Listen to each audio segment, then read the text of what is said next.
Welcome to great Kirikalan magic show. Sir good morning sir. வணக்கம் Mariswaran sir. Mariswaran sir, நல்லா இருக்கீங்களா sir? நல்லா சொல்லுங்க. நல்லா இருக்கீங்க சார். எந்த ஊர்ல இருக்கீங்க சார்? நான் விருதுநகர்ல தான் இருக்கேன் சார். நல்லாதான். சரி சரி சொல்லுங்க. இன்னைக்கு என்னெல்லாம் பண்ண போறாரோ. ஒரு சின்ன உதவி சார் உங்களால. சார் ஒண்ணும் இல்ல சார், நம்ம யூடியூப் சேனலுக்கு ஒரு ஆடியோ கிளிப் ஒன்று தேவைப்படுது. ஐ ஆம் யுவர் பெஸ்ட் ஃப்ரெண்ட். ப்ளீஸ்யா. சரி. இந்த நீட் எக்ஸாம் நினைச்சு குழந்தைங்க பயம் ரொம்ப இருக்கு. எக்ஸாம் எழுதுறதுக்கே பயப்படுது.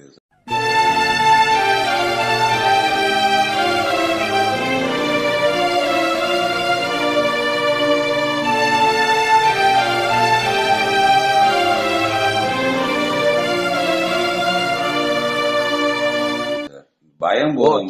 ஒரு 10 நிமிஷம் எனக்கு ஒரு ஆடியோ கிளிப் போய் ஒரு வீடியோ கிளிப்போ கொடுத்தீங்கன்னா ரொம்ப உதவியா இருக்கும். இன்னைக்கே நம்புறேன். பார்க்கத்தானே போற இந்த காளியோட ஆட்டத்தை. இன்னைக்கே நம்புறேன். சரிங்க சார். சரியா? ஓகேங்க சார். இன்னைக்கே ரெடி பண்ணி ஒரு மத்தியானம் வரைக்கும் டைம் கொடுங்க. அது மத்தியானத்துக்குள்ள அனுப்பி வைக்கிறோம் உங்களுக்கு. நல்லதுங்க சார். ஒரு 10 நிமிஷம் போகும்ல. உங்க சாய்ஸ் தான் சார். நீங்க கொடுக்குற டைமிங்க்கு நான் அதை வீடியோ. சரி சரி அனுப்பிடுறேன். நன்றிங்க சார். ரொம்ப நன்றி. ரொம்ப நன்றி. நன்றிங்க சார்.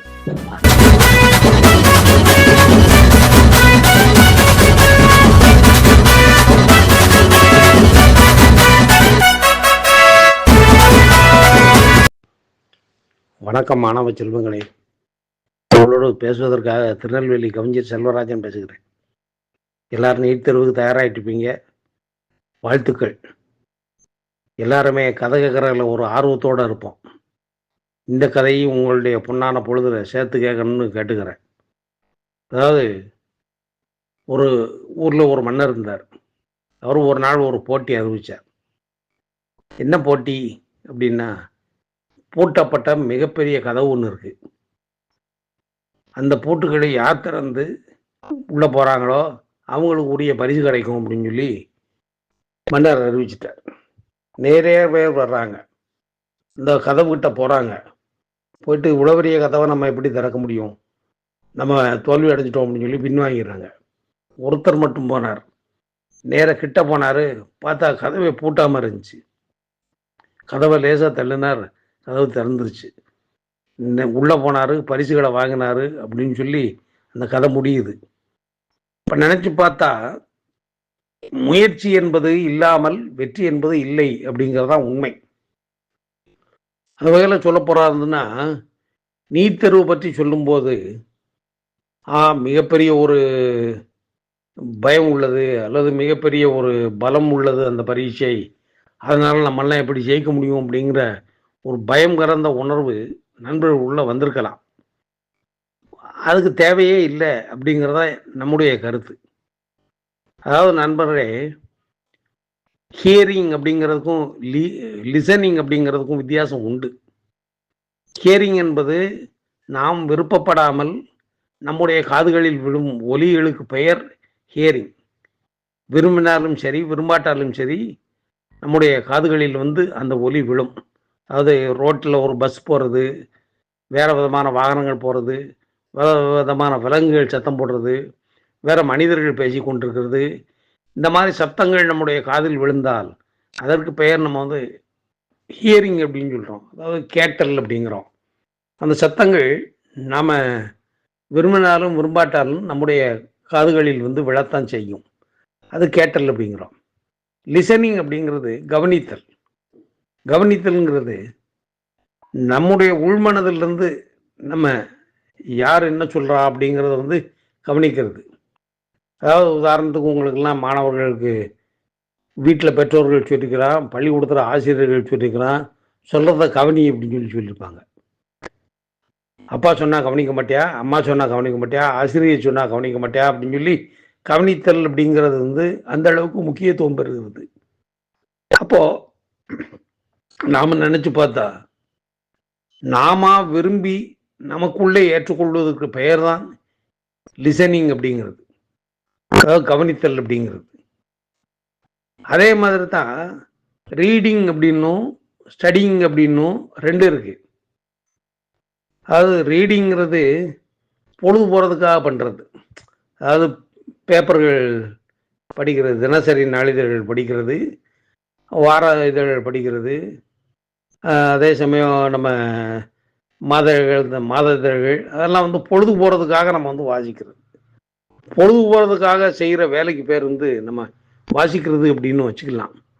அது வந்து படித்தல் கிடையாது. படிக்கிற மாதிரி நினைக்கலாம், ஆனால் படிக்கிறது இல்லை. ஆனால் படித்தல் அப்படின்னா என்ன?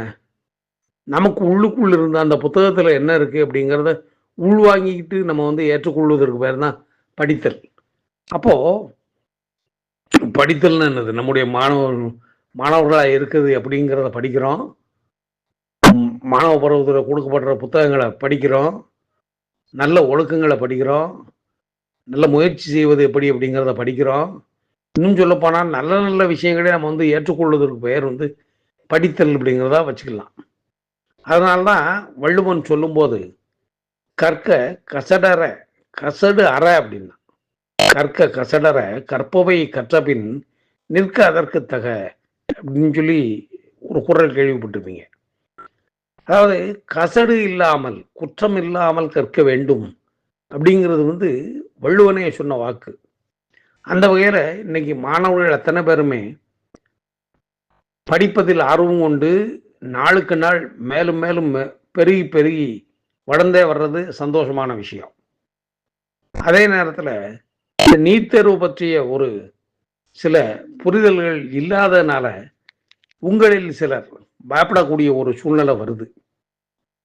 அப்படி பயம் தேவையே இல்லை அப்படிங்கிறதா என்னுடைய கருத்து. உங்களிடம் சொல்லுகிறேன், நீட் தேர்வு ஒன்றும் பூச்சாண்டியோ பூதமோ கிடையாது.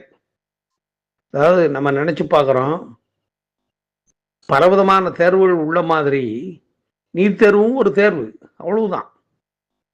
அதாவது கையில் வெளிச்சம் வச்சிருப்பவனுக்கு எவ்வளவு பெரிய இருட்டாக இருந்தாலும் பயம் கிடையாது.